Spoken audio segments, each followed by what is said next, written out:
हुए सरकार को जीरो टॉलरेंस पॉलिसी मेंटेन करनी पर क्या बीत रही होती है, जिसने कि बहुत तरीके से तैयारी करी होती है, निरस्त हुई, उसमें एक कोचिंग संस्थान का भी नाम उजागर हुआ। राजनीतिज्ञों को भी नहीं पता होता कि वो जो बगल में बैठा है वो किस एम से बैठा है। कि राजनीतिक लोग कह देते हैं कि भाई इनका हमारे को मतलब नहीं है कि फोटो किसने खिंचवाई, क्योंकि हम तो राजनीतिक आदमी हैं। अब पता नहीं कौन आदमी चोर है, कौन आदमी साहूकार है। कि राजनीतिक की बहुत बचते हैं इन चीज़ों से, क्योंकि उनका भी पूरा करियर उस पर दाव पे होता है। वहाँ पर उस व्यक्ति को जिसने पेपर बनाया और टिल डेट जब तक पेपर नहीं हो जाता उसको बाहर निकलने की अनुमति नहीं होनी चाहिए। पहले मोबाइल वो काम में ले रहे हैं, घर के या उनके परिवारजनों के जो मोबाइल है वो सरकार की सर्विस लाइंस में होने चाहिए। बहुत जबरदस्त तरीके का एक माफिया है जिसको रोकना सरकार के लिए बहुत जरूरी है।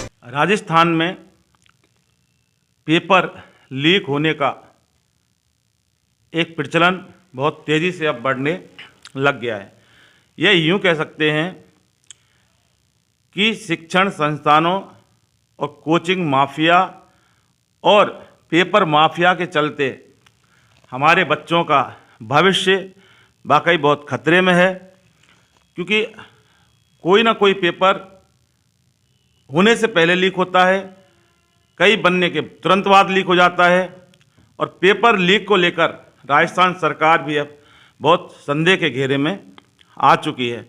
अभी हाल ही एक मामला देखने को मिला जिसमें बस के अंदर पूरा पेपर पकड़ा गया था और पूरी बस पकड़ी गई थी और काफ़ी लोग गिरफ्तारी हुई और काफ़ी लोग अभी फरार हैं। सवाल ये नहीं है कि आरोपियों को पुलिस ने गिरफ्तार कर लिया, कोर्ट कचहरी होगी, कानून सज़ा देगा, ठीक है, उसके बाद उनकी बेल जमानत होंगी और कई फरार हैं, वो फरारी के बाद वो किस तरह से गिरफ्तार होगा, ये कानून का एक दूसरा पहलू है। सवाल ये है कि इसकी ज़रूरत आखिर क्यों पड़ी, क्योंकि जिस तरह की ये घटनाएं होती हैं, चाहे रीट हो या नीट हो या सेकंड ग्रेड टीचर, सभी पेपर लीक लगातार होते जा रहे हैं, जिससे वास्तविकता में जो गरीब बच्चे अपनी पढ़ाई करते हैं और पढ़ाई करने के दौरान तमाम उनके खर्चे होते हैं और वो अपने माँ बाप का एक भविष्य होते हैं, तो उस भविष्य के साथ बहुत भयंकर ज़बरदस्त खिलवाड़ हो रहा है।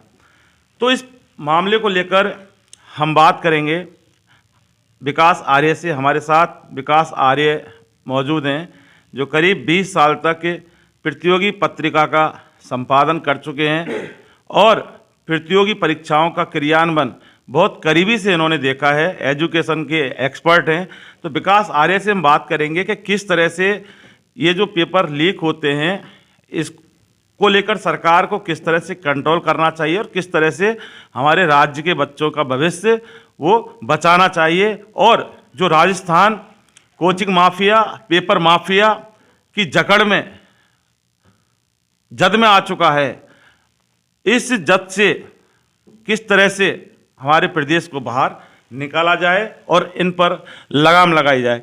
विकास, लगातार पेपर लीक होते हैं राजस्थान में, विशेषकर राजस्थान की मैं बात कर रहा हूँ, और पिछले कुछ समय से तो अब ऐसा कोई पेपर बचा ही नहीं जो शांतिपूर्वक हो जाए। कई बच्चे हैं ओवररेज हो जाते हैं, कईयों का समय निकल चुका होता है, कई महंगी महंगी शिक्षाएं करके और काफ़ी लाखों रुपए का घर वालों का खर्च कर देते हैं।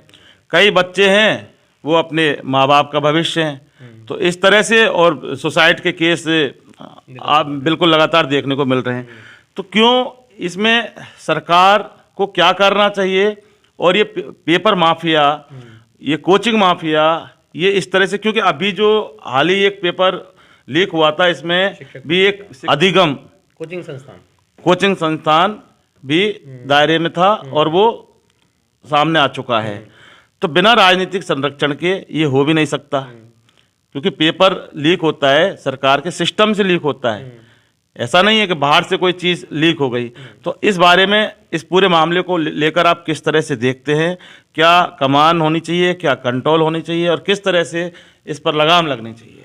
ये तो बहुत संवेदनशील मामला है ये। इस संवेदनशीलता को देखते हुए सरकार को जीरो टॉलरेंस पॉलिसी मेंटेन करनी चाहिए, क्योंकि इसमें लाखों विद्यार्थियों का पूरा जो साल भर की मेहनत या 6 महीने की मेहनत या 2 साल की मेहनत पूरी जुटी हुई होती है और उसके बाद अगर परीक्षा निरस्त हो जाती है, उस स्थिति के अंदर उसके ऊपर वही जानता है कि उसके ऊपर क्या बीत रही होती है, जिसने कि बहुत तरीके से तैयारी करी होती है।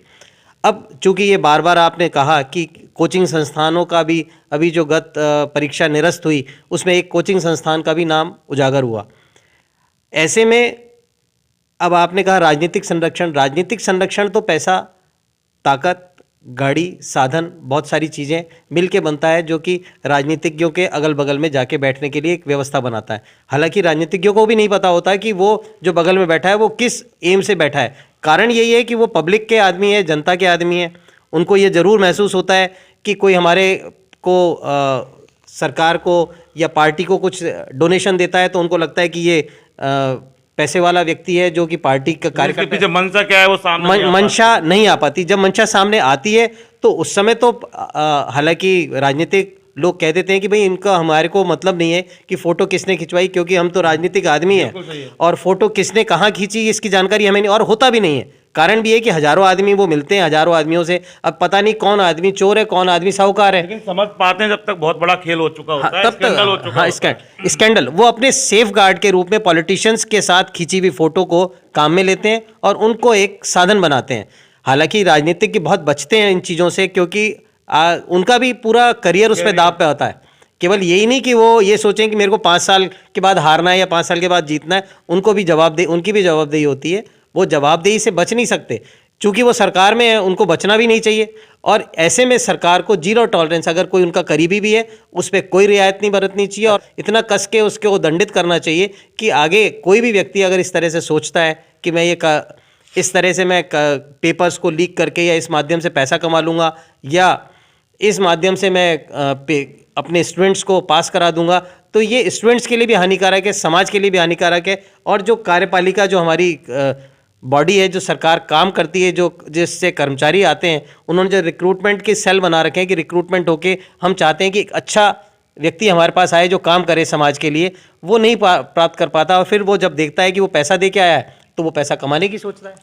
बजरी माफिया, ये माफिया, वो माफिया, बहुत सारे शराब माफिया ये चलन में है और लगातार देखने को मिलते हैं और क्राइम करते हैं। लेकिन अब एक नई चीज और आ गई सामने, पेपर माफिया, शिक्षा माफिया। पेपर माफिया, शिक्षा माफिया अलग और पेपर माफिया, यानी उनका काम है सिर्फ पेपर को लीक करके आउट करना और लाखों रुपए, करोड़ों रुपए कमाना।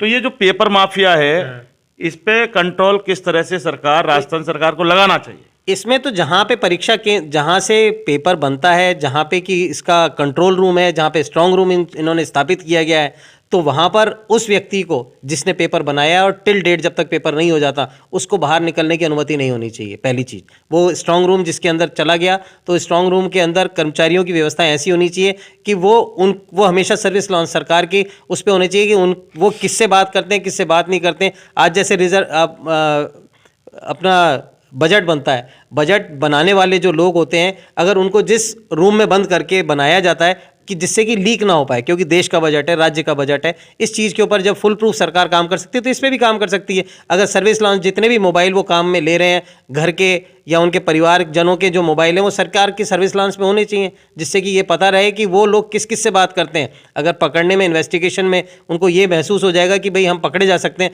तो हो सकता है कि इन चीज़ों पर रोक लगे, क्योंकि ये बहुत ज़बरदस्त तरीके का एक माफिया है जिसको रोकना सरकार के लिए बहुत ज़रूरी है, और विश्वास करना ज़रूरी है सरकार का, और विश्वास है हमको कि सरकार इस चीज़ पर कर सकेगी। विकास आर्य, जहाँ तक कि मेरी समझ की बात है, अशोक गहलोत मुख्यमंत्री ने मेडिकल पर बहुत अच्छा अपना वर्चस्व स्थापित कर रखा है, बहुत सही तरह से सुविधाएं देते हैं, कंट्रोल भी कर रखी है। लेकिन शिक्षा के ऊपर अशोक गहलोत सरकार कंट्रोल करने में नाकाम साबित हो रही है। नाकाम शब्द जो है, नाकाम तो जब जो चीज़ गलत हो गई वो नाकाम शब्द में तो परिवर्तित हो ही जाता है। नाकाम एक ऐसा शब्द है, जो काम अपने तरीके से करना था और वो नहीं हुआ, वो नाकाम ही माना जाएगा।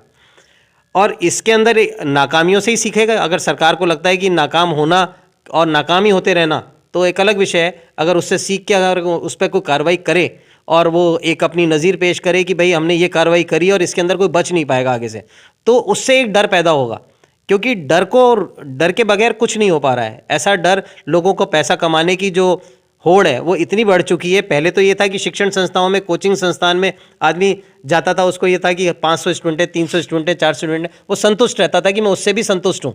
आज उनकी भूख ये बढ़ गई है कि हजारों हजार स्टूडेंट चाहिए, हजारों हजार स्टूडेंट चाहिए, उसके बाद भी उनके खर्चे रुक नहीं पा रहे हैं, उसके बाद भी उनको लगता है कि और कमाना है। अब उस कमाने की होड़ के अंदर वो क्या से क्या कर जाते हैं, तो उसका तो उसमें भी बेल्ट हमारी, पैंट हमारा, चप्पल हमारी, जूती हमारी, किताब हमारी, बस्ता हमारा, सब कुछ हमारा।